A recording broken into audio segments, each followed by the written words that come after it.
جی بسم اللہ الرحمن الرحیم. السلام علیکم ورحمۃ اللہ وبرکاتہ. Good morning, good afternoon, good evening wherever you are. Stay blessed, keep smiling and keep moving. This is Naeem Mushtaq here. اور آج ہمارے کافی ود فرینڈس کی سیریز میں اس شریف آدمی کو سارے جانتے ہیں ہماری حلقے میں. محمد عدنان اس کا نام ہے.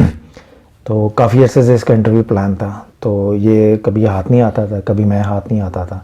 تو چونکہ ہم دونوں اپوزٹ ڈائریکشن میں رہتے ہیں, سفر بہت لمبا ہے, تو آج میں بھی اسلام آباد میں تھا, یہ بھی اسلام آباد میں تھے. تو اچانک اس کی کال آئی کہ سر میں حاضر ہوں. تو میں نے کہا پھر آ جائیں.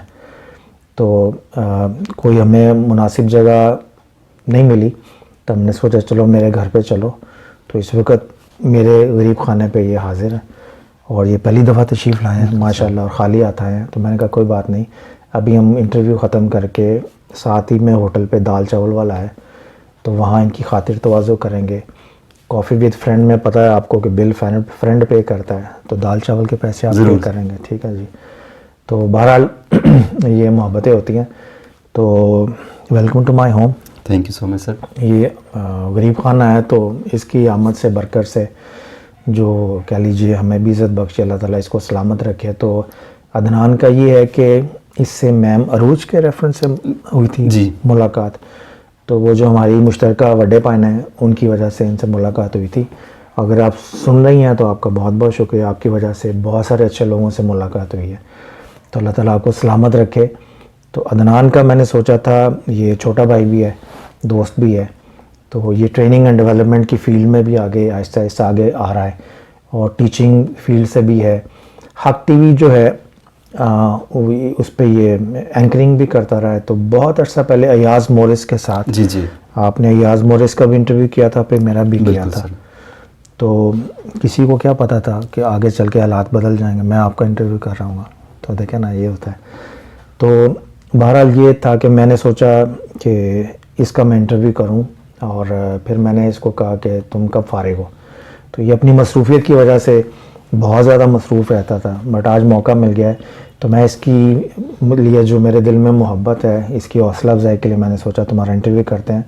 اور تمہارے پرسنالٹی میں جو مخفی پہلو ہیں ٹیلنٹ کے چھپے ہوئے, جو ہم اپنے تجربے کی بنیاد پہ آئیڈینٹیفائی کر لیتے ہیں, جو جس میں ہوتا ہے وہ اس کو بعد میں جا کے پتہ چلتا ہے. تو میں نے سوچا اپنے حلقہ باب میں اور اس کے لیے بھی جن ایریاز پہ مجھے اس کے ٹیلنٹ سے واقفیت حاصل ہوئی ہے وہ میں آپ کو انٹروڈیوس کرواؤں.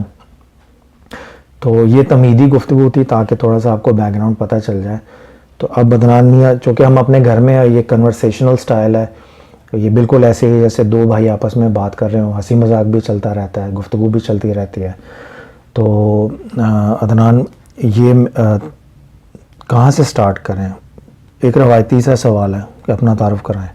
تو پہلے تو بتائیں آپ کا تعلق کس جگہ سے ہے, کہاں سے ہیں, اور اسلام آباد پنڈی میں کب سے سیٹلڈ ہیں, اور کیریئر آپ کا کیا ہے؟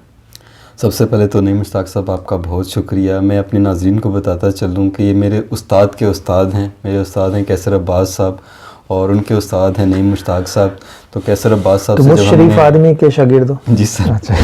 تو کیسر عباس صاحب نے جب ہمیں پہلی بار ان سے ملاقات ہوئی, انہوں نے ہمیں ٹرین دا ٹرینر پروگرام کروایا, اور انہوں نے بتایا کہ میرے کچھ استاد ہیں, اور ان استاد کی جو لسٹ تھی ان میں ڈاکٹر نعیم مشتاق بھی موجود تھے. تو پھر مجھے بھی اشتیاق ہوا ان سے ملاقات کرنے کا. پھر میں نے کہا کہ نعیم مشتاق صاحب سے ملا جائے. پہلے میں سمجھتا تھا کہ نعیم مشتاق صاحب چونکہ علمی اور ادبی آدمی ہیں, بڑے سیریس ہوں گے, بڑے جو ہے نا وہ ہائی لیول کے ہوں گے, اور مجھے ان تک پہنچنے میں تھوڑا مشکل ہوگا. تو پہلے 6-8 مہینے تو میں سوچتا ہی رہا کہ میں نے ان سے ملاقات کیسے کرنی ہے.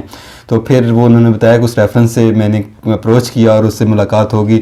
پھر جب ان سے ملاقات ہوئی تو پھر میں نے سوچا کہ پہلے ظاہر ہو گیا. تو ہاں جی, پھر مجھے لگا کہ نعیم مشتاق صاحب ایک بڑی ہی جو ہے وہ اچھی پرسنالٹی ہے ان کی, حصے مزاح ان کی بہت اچھی ہے. وہ سیریسنس جو وہ نظر آتا ہے وہ بہت کم ہے, لیکن جو نارمل زندگی میں بہت اچھے یہ ہیں, کوآپریٹو ہیں, فرینڈلی ہیں, اور ان سے بڑا بات چیت کر کے بڑا اچھا لگا پہلی بار جب ان سے ملاقات ہوئی. تو یہ تو تھوڑا سا میں نے کہا تھوڑی سی تمید میں بھی باندھ دوں انٹرویو کے ساتھ ساتھ.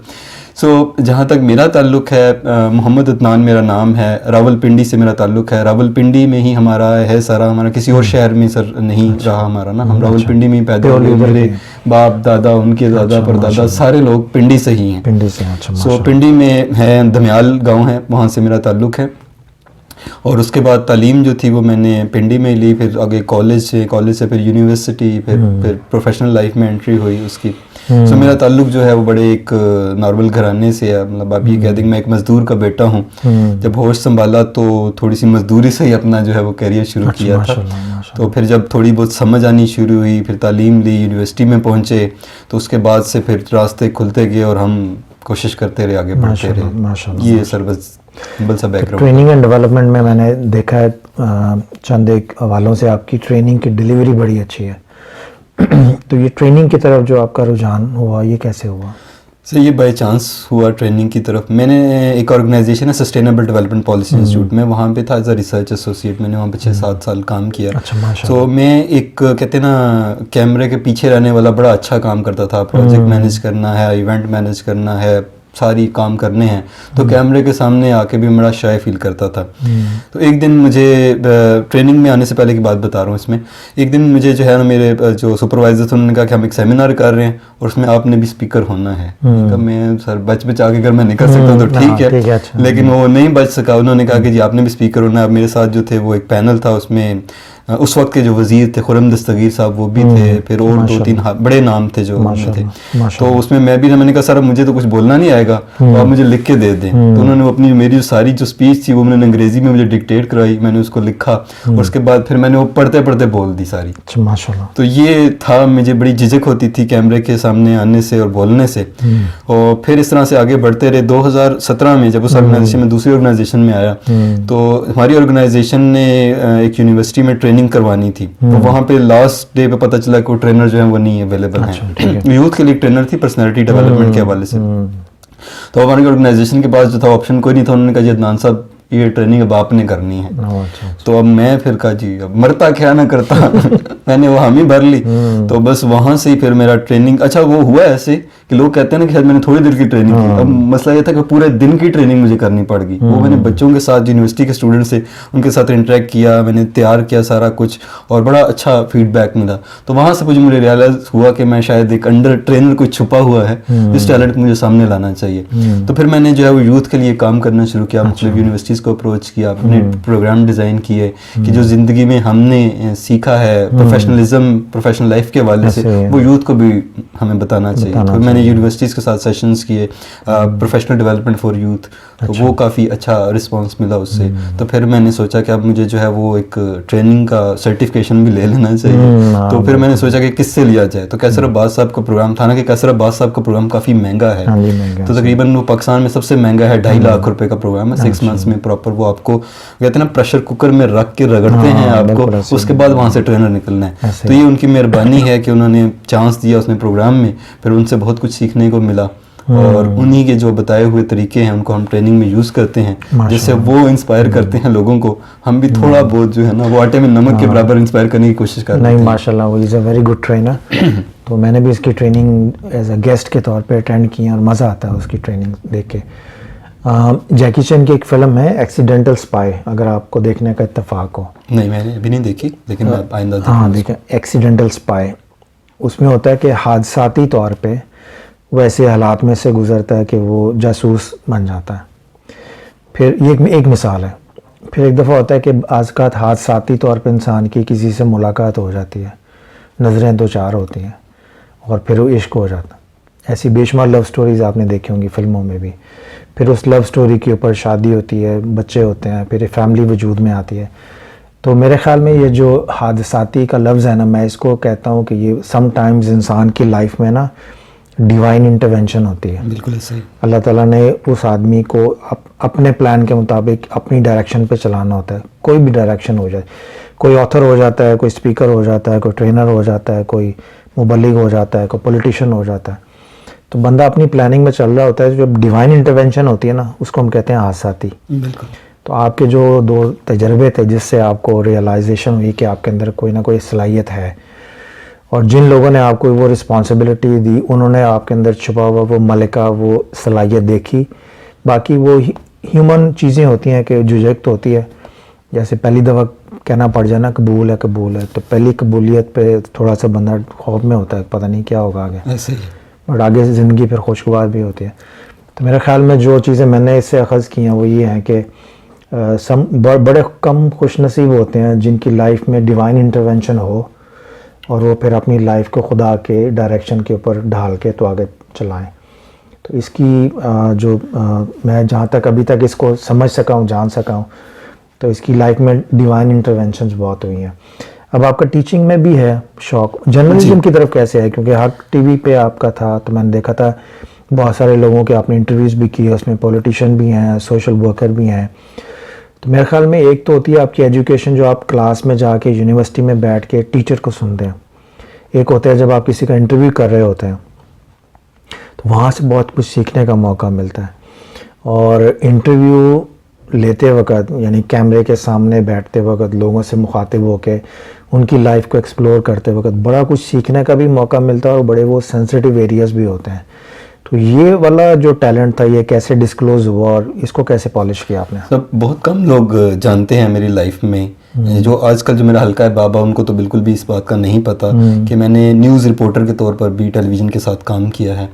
ناٹ کمرشل ٹیلی ویژن نہیں, لیکن ہمارا اپنا جو آرگنائزیشن تھی ان کا ایک ویب ٹیلی ویژن تھا, اور اس میں ان کو جو ہے وہ ریسرچ کے ساتھ ساتھ نیوز رپورٹنگ بھی چاہیے تھی تاکہ اپنے اس چینل میں ہم جو ہے وہ اکنامک اینڈ ریسرچ چیزیں کر سکیں. اس میں پھر میں نے جو ہے وہ ایز اے نیوز رپورٹر کام کیا. میں نے رپورٹس وغیرہ بنائی ہیں, پیکیجز وغیرہ بنائے میں نے اکنامک سے ریلیونٹ. پھر ہمارا کام ہوتا تھا کہ ہم نے جا کے جو ہے وہ جو بھی ایونٹ ہونا اس کو کور کرنا ہے. ریسرچ کے حوالے سے بھی جو اپنی آرگنائزیشن کے ہوتے تھے ایونٹس وغیرہ بھی ہوتے تھے. پھر مختلف جو ہمارے منسٹرز وغیرہ ہیں جو اور بڑی پرسنالٹیز ہیں ان پہ جا کے انٹرویوز کرنا اور اس ٹاپک کے حوالے سے. تو اکنامک سے ریلیونٹ میں نے جو ہے نا کام کیا. تو وہاں سے ہی مجھے جو ہے میڈیا کا آئیڈیا تھا کہ میڈیا میں کیسے کام ہوتا ہے, کیمرے کے سامنے رہنا, کیمرے کے سامنے بات کرنا. اس کے بعد سے پھر جو میرے ایک دوست تھے جو ہمارے کیمرہ مین تھے ان کو چانس ملا ایز اے پروڈیوسر حق نیوز پہ کام کرنے کا. تو انہوں نے پھر مجھے کہا کہ یار ہم ایک پروگرام کرنا چاہ رہے ہیں, تو آپ کا ساتھ ہم نے کل بھی کام کیا ہے, تو کیا آپ ہمارے ساتھ اس میں کرنا چاہیں گے؟ تو میں نے کہا ٹھیک ہے میں تیار ہوں, لیکن پھر میں نے کہا کہ میرا پروگرام پھر پروفیشنل لائف سے ریلیونٹ ہوگا, میں صرف اور صرف اس پہ کام کروں. تو انہوں نے کہا بالکل ٹھیک ہے. تو پھر میں نے پروفیشنل لائف پہ جو ہے وہ فوکس کیا, جیسے آپ نے بھی بتایا کہ آپ کو بھی میں نے اس میں انوائٹ کیا تھا ایک پروگرام میں. تو اسی طریقے سے بس وہ ایکسیڈنٹلی چیزیں موو ہوتی رہیں جو زندگی نے تجربات سکھانے تھے آگے بڑھنے کے لیے, کہ شاید کچھ تجربات سے آگے لائف میں چیزیں لنک ہو جاتی ہیں. وہ پرانا تجربہ جو ہے وہ آپ کو کہیں نہ کہیں کام آ جاتا ہے. اور یہ میں نے زندگی میں دیکھا بھی ہے کہ جو چھوٹے سے چھوٹا تجربہ آپ کسی طرح ایکسیڈنٹلی بھی کر لیتی ہیں یا خود سے کر لیتی ہیں, کہ اسی طریقے سے بھی ہو سکتا ہے, وہ آگے زندگی میں چاہے آپ اس میں فیل ہی کیوں نہ ہوئے ہوں, لیکن آگے لائف میں 5-10 سال بعد وہ آپ کو پھر کام آنا شروع ہو جاتا ہے. اس کی کہیں نہ کہیں وہ کنیکٹ ہو جاتا ہے. بالکل ایسا ہی ہوتا ہے ایسا. تو وہاں سے پھر مجھے جو ہے نا موقع ملا اور میں نے حق نیوز کے ساتھ کام کیا اور اینکر پرسن کے طور پر بھی کیا. ماشاء اللہ. اور میم جہاں تک مجھے یاد ہے ہماری جو میم ہے میم عروج ثاقب, ان کا جو اسکول ہے فنشنگ اسکول, جی وہاں پہ بھی جا کے آپ نے کچھ لیکچرز وغیرہ ڈیلیور کیے, ٹریننگ سیشن. جی بالکل. وہ کون موضوعات تھے؟ اور اس میں جو تھا وہ جو ان کا اسکول میں چاہ رہی تھی پرسنالٹی ڈیولپمنٹ کے حوالے سے, جو خواتین ہیں اور جو اسکول کالج گرلز ہیں جو وہاں پہ ووکیشنل ٹریننگ کے لیے آئی تھی, تو ان کا تھا پرسنالٹی ڈیولپمنٹ پہ ہم نے جو ہے وہ سیشن کرنا ہے. ایک پرسنالٹی ڈیولپمنٹ پہ میں نے سیشن کیا تھا اور ایک پروفیشنلزم پہ کیا تھا کہ جی ان کو پروفیشنلی کیسا ہونا چاہیے. تو یہ 2 سیشن میں نے میم عروج کے وہ اسکول آف فنشنگ اسکول میں کیے تھے. تو کبھی کبھی احساس ہوتا ہے جیسے ابھی ہم بات کر رہے تھے کہ ایک وقت تھا جب آپ کیمرے کے سامنے آنے سے گھبراتے تھے, اور ایک وقت آیا جب آپ کیمرے کو استعمال کر کے زندگی کے آگے نشیب و فراز سے گزرتے ہوئے آپ آگے ایکسل کر رہے ہیں. پھر اب آپ نے میم عروج کے ساتھ فنشنگ اسکول میں خواتین کی ویمن ٹریننگ کے اوپر بھی کام کیا ہوا ہے, جرنلزم کے اوپر بھی کام کیا ہوا ہے, پروفیشنل سافٹ اسکلس کی ٹریننگ, لیڈرشپ اسکلس کے اوپر بھی مہتاب کے ساتھ بھی آپ نے کچھ کام کیا ہوا ہے. میرڈ ہے سنگل؟ میں میرڈ. میرڈ ہے. کتنے بچے ہیں؟ ایک بیٹی ہے. ایک بیٹی ہے. تو میرڈ بھی ہیں, فیملی لائف بھی ہے. تو اب آپ کی زندگی کا کینوس دیکھوں تو بہت زیادہ صلاحیتیں جو ہیں ڈسپلے ہوئی ہوئی ہیں. کوئی ایسی صلاحیت ہے جس پہ دل میں کبھی خیال آتا ہے کہ یہ بھی میں ٹرائی کرنا چاہتا ہوں, یہ ابھی اندر چھپی ہوئی ہے جس کو باہر آنا بھی؟ اب شاید اس کا موقع نہ ملے. کرکٹر بننے کا بڑا شوق تھا, کافی زیادہ کرکٹ کھیلی, پھر اسے کلب لیول تک میں کرکٹ کھیلی ہے میں نے، لیکن پھر وہ گھر کے حالات کی وجہ سے کرکٹ جو تھی وہ تھوڑی ایکسپینسو گیم ہے پرسنلی اس کو کرنے کے لیے، تو وہ گھر کے حالات کی وجہ سے پھر وہ ہارڈ بال وہ ساری چھوڑنی پڑی پھر، لیکن جہاں تک موقع ملا تب تک میں کھیلتا رہا، لیکن دل میں خواہش ہوتی، شوق ابھی تک ہے، شوق ابھی تک ہے، مطلب اب دیکھنے کی حد تک بہت زیادہ ہے، مطلب کوئی بھی لیگ بھی ہے نا وہ بھی نہیں چھوڑنی، سارا ہر کرکٹ سے جتنی بھی اپڈیٹس آ رہی ہیں، جن ٹیموں کے میچ ہو رہے ہیں ان ساری اپڈیٹس جو ہے نا وہ ہوتی ہیں، اور جو تو یہ بھی تو ہو سکتا ہے نا، دیکھیں نا آپ نے جرنلزم میں ہے تو آپ ایک آپ کہہ لیجئے سوشل اینالسٹ کے طور پہ ہیں، جب آپ انٹرویو کر رہے ہوتے ہیں تو آپ اینالائز ہی کر رہے ہوتے ہیں نا تھرو کویشچن سچویشنز کو، تو why don't you go for a cricket as a analyst, sports analyst کے طور پہ؟ شوق تو ہے آپ کو، چیز وہ ساری میکانزم کا بھی پتہ ہے، اگر آپ میدان میں نہیں ہیں تو میدان سے باہر رہ کے میدان کے اندر تو ہو سکتے ہیں، تو that is area which you can explore also, یہ سجیشن ہے میری، کیونکہ وہ آپ کے اندر کا جو ایک ذوق اور شوق چھپا ہو نا، اگر اس کو کوئی راستہ مل جائے باہر آنے کا جس میں آپ کو آپ کا ذوق کی تسکین بھی ہوتی رہے اور فائنینشیل سٹیبلٹی بھی اس کے ذریعے ملتے رہے، تو یہ ساری چیزیں ساتھ ساتھ چلتی ہیں۔ کتاب لکھنے کی طرف کوئی دھیان گیا؟ کیونکہ اکثر میں دیکھتا ہوں ٹرینر جو آپ ٹیچر بھی ہیں، جی جی ٹھیک ہے نا، تو یہ ٹیچر بھی ہیں، کوئی چیز چھوڑی بھی ہے لائف میں یا نہیں؟ یہ سر کرکٹ والا بتایا کہ رہ گیا تھا، کھیلا ہے لیکن آگے لیول پہ وہ بچ گئے ہیں یا آپ خوش نصیب؟ بس سر کچھ صحیح سمجھ لیجیے۔ تو یہ ہے کہ مجھے بتائیں کوئی لکھنے کی طرف رجحان ہے، کوئی آرٹیکل لکھنے کی طرف؟ سر میں نے پاکستان کے جو بڑے انگلش نیوز پیپر ہیں ان میں میں نے آرٹیکلس لکھے ہیں، جن میں نیوز انٹرنیشنل ہے، پاکستان ٹوڈے، بزنس ریکارڈر اور ایکسپریس ٹریبیون، تو یہ وہ نیوز پیپرز ہیں جن میں میں نے لکھا، اردو میں نہیں لکھا لیکن انگلش میں لکھتا رہا ہوں، اور میری جو تھی میجر ایریاز وہ سوشل ایشوز سے، اکنامک ایشوز سے، ان پہ میں کافی زیادہ لکھا ہے اور کافی اچھا لکھا ہے، مطلب اس سے جو ہے وہ لائک منسٹری سے جو ہے نا کبھی کبھی رسپانس آ جاتا تھا کہ یہ وہ جو سرکاری ایک ہوتا ہے نا کہ یہ عدنان صاحب جو ہے بالکل ٹھیک نہیں کہہ رہے ہیں، اصل ہمارے فگرز یہ کہہ رہے ہیں، ان کی فگرز یہ ہیں، وہ اپنے آپ کو جسٹیفائی کرنے کے لیے، جی بالکل، تو میرا اچھا ایکسپیرینس رہا لکھنے کا۔ کتاب لکھنے کا ارادہ ہے لیکن چونکہ تھوڑا سا وہ لمبا کام ہے، اوکھا کام ہے، تو پھر رک جاتا ہوں۔ دیکھو اوکھا کام تو آپ نے کر لیا شادی والا، اس کے بعد سارے کام آسان ہوتے ہیں، پھر تو آپ کی بات صحیح ہے۔ تو اس کا وہ خاکہ وغیرہ بنایا؟ جی میں نے، میرا ارادہ ہے 1-2 کتابیں لکھنے کا، 2 کتابیں میں نے سوچی ہیں، ایک تو جو ہے وہ پریپریشن فار پروفیشنل لائف ہے کہ جو اسٹوڈنٹس ہیں ان کے لیے جو ہے اس کی آؤٹ لائن تقریباً میں نے بنائی ہوئی ہے کہ کیا کیا چیزیں اس میں ہونی چاہیے، وہ سارا ایکسپیرینس ہے میرا کہ جو اسٹوڈنٹس کو جو ہے وہ پروفیشنل لائف میں انٹر ہونے کے لیے کن کن چیلنجز کا سامنا کرنا پڑتا ہے، پھر جب وہ پروفیشنل لائف میں آتے ہیں اسٹارٹ میں ان کو کیا کیا ایشوز فیس آتے ہیں، پھر کیسے چیزوں کو سیکھتے ہیں آفس مینجمنٹ کے حوالے سے، آفس ریلیشن شپ کے حوالے سے، تو اس پہ جو ہے میری آؤٹ لائن تیار ہے، وہ 2 پیجز کی آؤٹ لائن میں نے بنائی ہوئی، لیکن اس سے آگے بھی بڑھنا ہے ابھی۔ ان کو بتائیں کہ کب تک مارکیٹ میں آئے گی؟ لیٹس اس اپرچونٹی کو آج کی ایک آپ کہہ لیجیے امیجینیٹو ڈیڈ لائن میں کنورٹ کرتے ہیں، برکت اللہ نے ڈالنی ہے، نیت آپ کی صاف ہوگی، محنت کریں گے تو سارے کام ہو جاتے ہیں، ایسے ہے نا؟ بالکل۔ بٹ لیٹس سے کہ اس کو اس انٹرویو کو ایک سٹارٹنگ پوائنٹ بنا کے تو ایک چھوٹا سا ہنٹ دیں سننے والوں کو کہ جی اگلے اتنے مہینوں میں، اتنے ہفتوں میں سر ہفتوں میں تو مشکل ہے، دیکھیں مہینوں میں کر سکتے ہیں ہم، 6 سے 8 مہینوں میں کوشش کی جا سکتی ہے۔ 6 سے 8 مہینے کیوں اتنا لمبا؟ سر وہ بس سستی تھوڑی سی سمجھ لیجئے کہ وہ اپنے آپ کو موٹیویٹ کرتے ہیں اس کو چلتے ہم یہ کہتے ہیں کہ یہ جو سال ہے 22 کا، انشاءاللہ 22 سال کے اندر کسی بھی مہینے میں، جلدی بھی ہو سکتا ہے لیٹ بھی ہو سکتا ہے، تو اس سال میں آپ کی ایک کتاب مارکیٹ میں آئے گی انشاءاللہ، اور وہ آپ کا بنے گی برانڈ اور بزنس کارڈ، ٹھیک ہے نا؟ ہمارا یہ جو سننے والے بھی بہتر سمجھتے ہیں کہ انسان کتنا بھی انٹلیکچوئل کیوں نہ ہو، ویزیبلٹی کا دور ہے، بٹ جب اس کا انٹلیکچوئل کیپٹل جو ہے دماغ، اگر وہ کتابی شکل میں سسٹمیٹکلی ایڈیٹڈ فارم میں پڑھنے اور پڑھانے کے فارمیٹ میں اگر آ جائے کتابی شکل میں، تو دوسرے لوگوں کو اس سے اکتساب فیض حاصل کرنے کا جو طریقہ ہے، یا کہہ لیجئے جو کیا کہتے ہیں اس کو، جو کسی سے اکتساب فیض کرنا ہو تو وہ آسان ہو جائے گا، بالکل لوگوں کو آپ سے اکتساب فیض کرنا آسان ہو جائے گا۔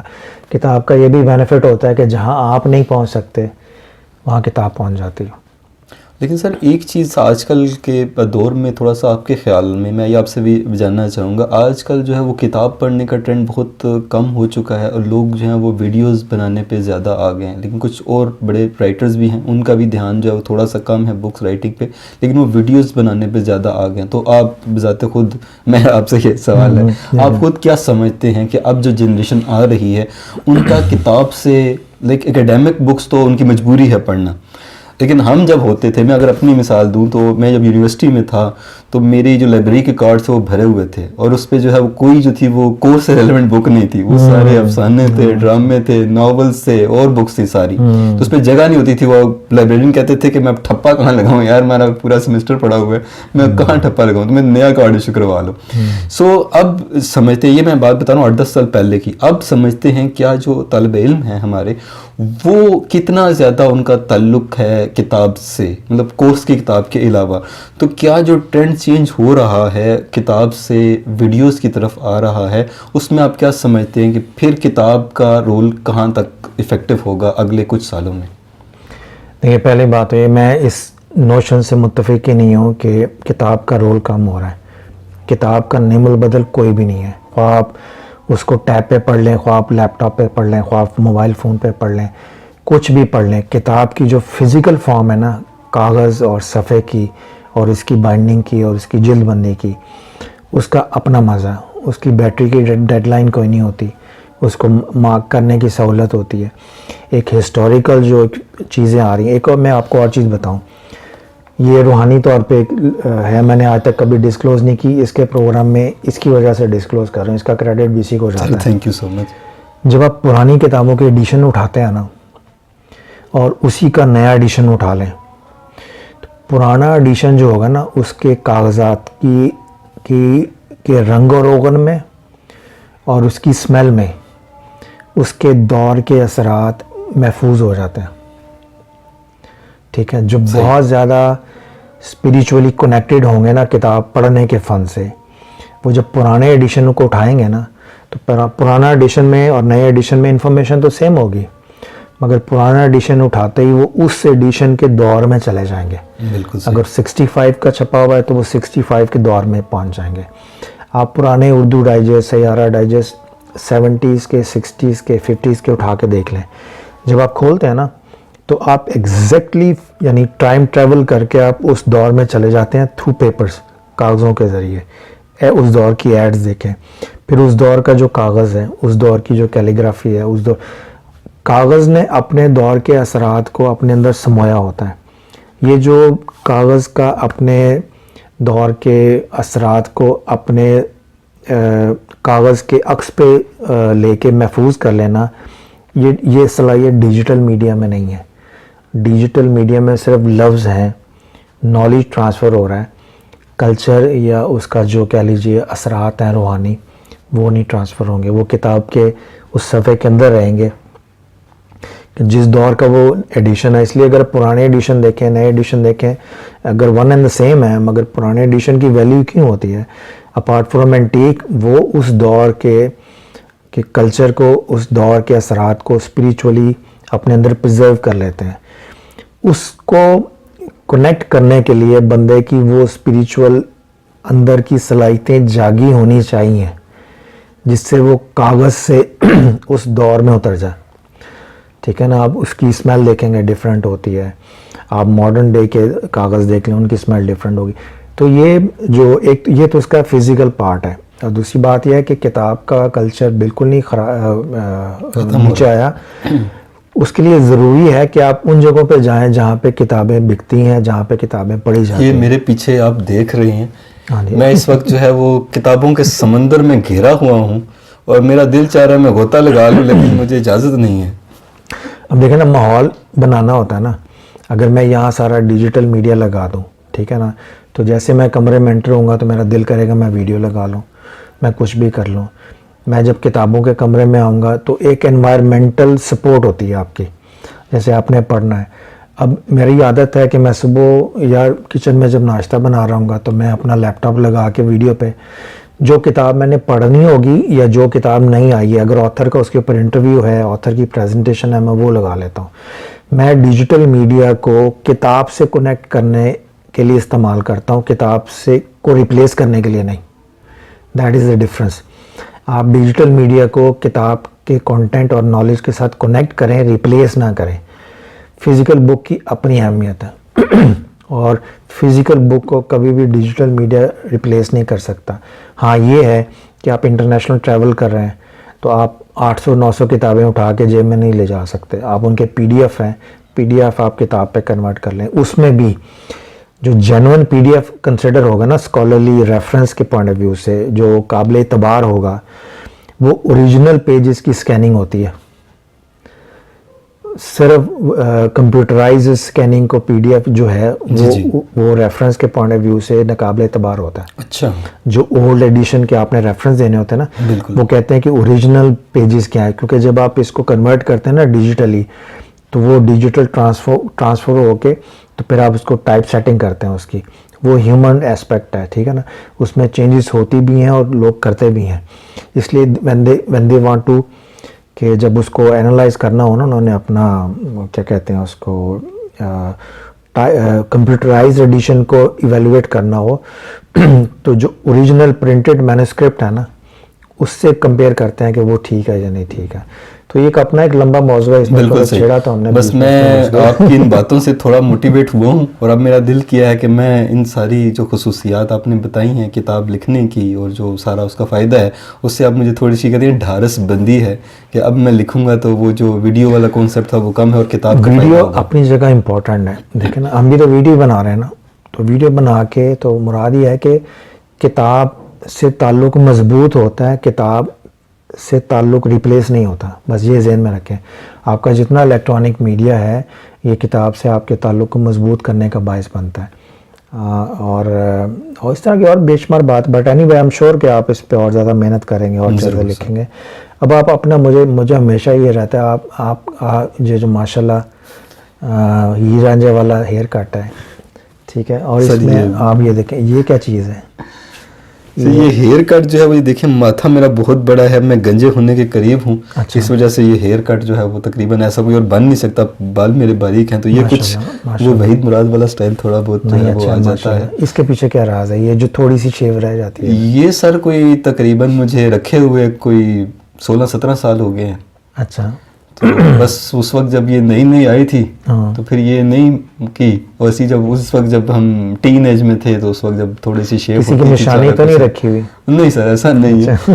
تو وہ بس یہ ایک ہم کہہ دیں کہ وہ شناختی علامت ہی ہے تقریباً. اب اتنے عرصے سے رکھی ہوئی ہے. نہیں یہ لکھی نہیں ہوئی کیونکہ وہ میں نے شادی والے دن جو تھی, بارات والے دن اس کو میں نے کیا تھا. وہ تو ونس ان اے ٹائم 16-17 سال میں صرف ایک بار جو تھا ایک دفعہ دھوکہ دے دیا. ہاں, وہ جو میں تھوڑا سا وہ جب کروا رہا تھا تو وہ جو سیٹنگ کر رہا تھا, جو دلہا بننے کے لیے تھوڑی بہت سیٹنگ کروائی, اس نے کہا میں آپ کی اجازت سے یہ ریموو کر دوں کہ مجھے تھوڑی سی پرابلم ہو رہی ہے کرتے ہوئے. میں کہا یار اب کر دے یار چلو. بس ایک ٹائم تھا جب میں نے اس کو ریموو کیا, ادروائز پھر میں نے نہیں کیا. میری ساری تصویریں دیکھیں, آپ کو کسی تصویر میں شادی کی تصویر کے علاوہ یہ ریموو نہیں ملے گی. چلے اینی وے ویورز, آپ کو ہم نے تو صرف گپ شپ لگانی تھی اور آپ نے بھی اس گپ شپ میں جوائننگ کیا, شکریہ آپ کا. تو عدنان کو آپ اب نیکسٹ ٹائم ملیں گے تو آپ کو اس کی شخصیات کے بہت سارے پہلوؤں کا پتہ ہوگا. یہ ٹیچر بھی ہے, یہ ٹرینر بھی ہے, یہ جرنلسٹ بھی ہے, یہ ہسبینڈ بھی ہے, یہ فادر بھی ہے, یہ بیٹا بھی ہے, اور کیا کہ بوائے فرینڈ تو نہیں کسی؟ نہیں سر. اچھا نہیں, بوائے فرینڈ نہیں ہے. ایسی نوبت نہیں آئی زندگی میں. ایسے ہی کہتے ہیں جب کوئی لفٹ نہ کرائے. تو اینکر پرسن بھی ہے, ٹھیک ہے. اور کتنے انٹرویوز کیے میں آپ نیوز پہ ابھی تک؟ سر اراؤنڈ اباؤٹ 30 سے زیادہ ہو گئے. 30 سے زیادہ ہو گئے. ہاں ماشاء اللہ. تو وہی 30 انٹرویوز چھپے ہوں تو اتنی موٹی کتاب بن جاتی ہے. انشاءاللہ سر سوچ رہا ہوں اس بارے میں. ہاں, تو بہرحال اللہ پاک آپ کو سلامت رکھے, اور ان سب باتوں کے ساتھ آپ سے اجازت لیتے ہیں. پھر انشاءاللہ کسی اور محفل میں اس کے ساتھ یا اس جیسے اور ذہین لوگوں کے ساتھ انشاءاللہ آپ کی ملاقات ہوگی. اس سے ملاقات کے لیے کیسر عباس, میڈم عروج ثاقب اور ایاز مورس بھی, ایاز مورس نے ملاقات کرائی تھی آپ سے. تو ان تینوں کا بے حد شکریہ. ان تینوں کی وجہ سے بڑے بڑے اچھے لوگوں سے ملاقات ہوتی رہتی ہے. اینڈ آئی ایم شیور کہ اب اس کی وجہ سے بہت سارے اور لوگوں سے بھی ملاقات آپ لوگوں کی ہوتی رہے گی انشاءاللہ سر. تو اجازت چاہیں گے، پھر انشاءاللہ تعالی حاضر ہوتے ہیں اگلے نیکسٹ ایپیسوڈ کے ساتھ. اجازت دیجیے، اللہ حافظ. اللہ حافظ.